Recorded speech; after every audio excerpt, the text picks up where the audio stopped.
खासदार आपलं मत मांडत असतील आणि सरकारला जाब विचारत असतील की आपल्या सुरक्षेच्या या चिंधड्या कशा उडायला लागतात, याच्यावर मात्र आपलं स्वतःचा अभ्यास झाकण्याकरता 146 खासदाराला निलंबन करण्यात आलं। याचा अर्थ असा होतो की स्वतःचा अभ्यास लपवण्याकरता जर सभागृहात आमच्या विरोधात कोणी तोंड उघडत असेल तर त्याची मुस्कटदाबी करायची आणि लोकसभेमध्ये लोकशाहीचा गळा घोटायचा, या भूमिकेतून हे सरकार वागणार असेल तर जरी तुम्ही आम्हाला सभागृहामध्ये निलंबित केलं असेल तर आम्ही जनतेच्या सभागृहात जाऊ आणि जनतेकडून न्याय मागू। म्हणून इंडिया आघाडीच्या वतीने सर्व घटक पक्षांनी आज या ठिकाणी त्याचा निषेध करण्याच्या दृष्टीने इथे निषेध आंदोलन केलं आहे। धन्यवाद। काय वाटतं एकीकडे आपले दडपशाही चालू आहे सरकारची, त्याच्याबद्दल आपलं काय मत? दडपशाही चालू आहे ही गेल्या 10 वर्षापासून सगळ्या देशातली जनता पाहते आणि म्हणून ही दडपशाही मोडून काढण्याच्या दृष्टीने आता इंडिया आघाडी कामाला लागलेली आहे। निश्चितपणे ती मोडीत काढण्यात। छत्रपति संभाजीनगर में आज इंडिया आघाड़ी के ओर से जन आंदोलन रखा गया है। जिस प्रकार संसद में पूरे हिंदुस्तान के 146 संसद सदस्यों का निलंबन किया गया, उनका अपराध क्या है? उन्होंने देश की सुरक्षितता के बारे में प्रश्न सरकार के सामने उठाया। क्योंकि आपने देखे होंगे, पूरे देश ने देखा, कुछ लोग आते हैं देश के संसद में घुसते हैं। अभी तो ठीक है, उन्होंने सिर्फ कुछ दुआ उठाया, अगर कोई दूसरा कुछ करते होते संसद का क्या होता?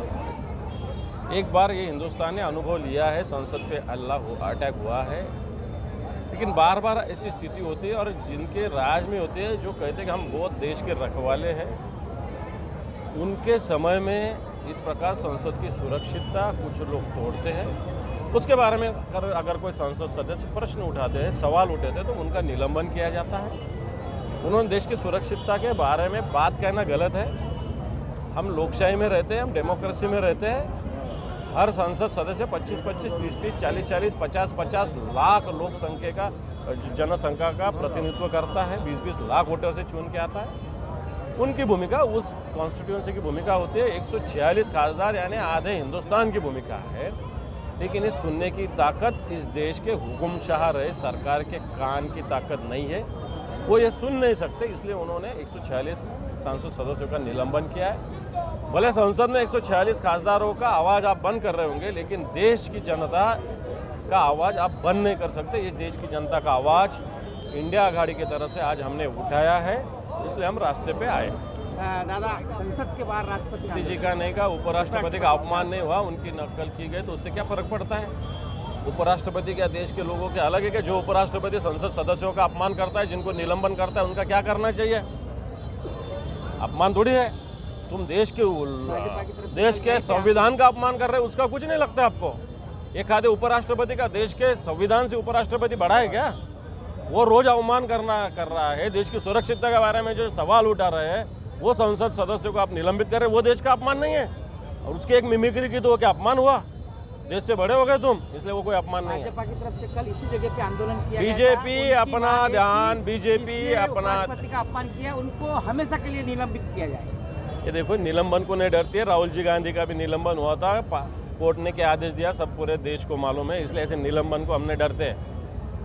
निलंबन को हम डरते ले, लेकिन तुमको ये तुम्हारा सत्य चेहरा सामने आया है कि तुमको संविधान का अपमान हुआ चलता है, लेकिन हमारे उपराष्ट्रपति का अपमान हुआ नहीं चलता है। देश से उपराष्ट्रपति बड़े नहीं है, इसलिए बीजेपी का आंदोलन ढोंग है, ढोंग।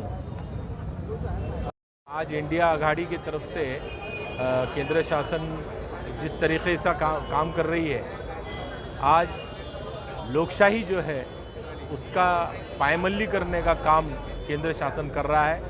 हिंदुस्तान के इतिहास में 143 से ऊपर खासदार निलंबित करने का काम जो ये शासन ने किया है, केंद्र शासन ने, उसका निषेध करने के लिए हम इंडिया आघाड़ी की तरफ से आज यहाँ पर औरंगाबाद में क्रांति चौक पर तमाम लोग मौजूद रहे। उसमें हमारे इंडिया आघाड़ी के जितने भी हमारे सदस्य हैं, सहयोगी पार्टियाँ हैं, वो तमाम पार्टियाँ यहाँ मौजूद रही। और ये आज हम लोगों ने यहाँ पर केंद्र शासन को एक इशारा दिया है कि आपकी ये जो तानाशाही है ये बिल्कुल नहीं चलेगी। ये जो रंगा और बिल्ला तानाशाही कर रहे हैं इस मुल्क के अंदर, ये मुल्क कभी बर्दाश्त नहीं करेगा। आने वाले वक्त में ज़रूर अब हम लोग तख्ता यहाँ का पलटी करने जा रहे हैं और इंडिया आघाड़ी की हुकूमत 2024 में इस मुल्क में आपको दिखेगी। और ये जो कोई तानाशाही चल रही है इसका हम ज़रूर जो भी हरकतें इनके तरफ से हुई है उन तमाम हरकतों को हम यहाँ से ख़त्म करने का काम करेंगे।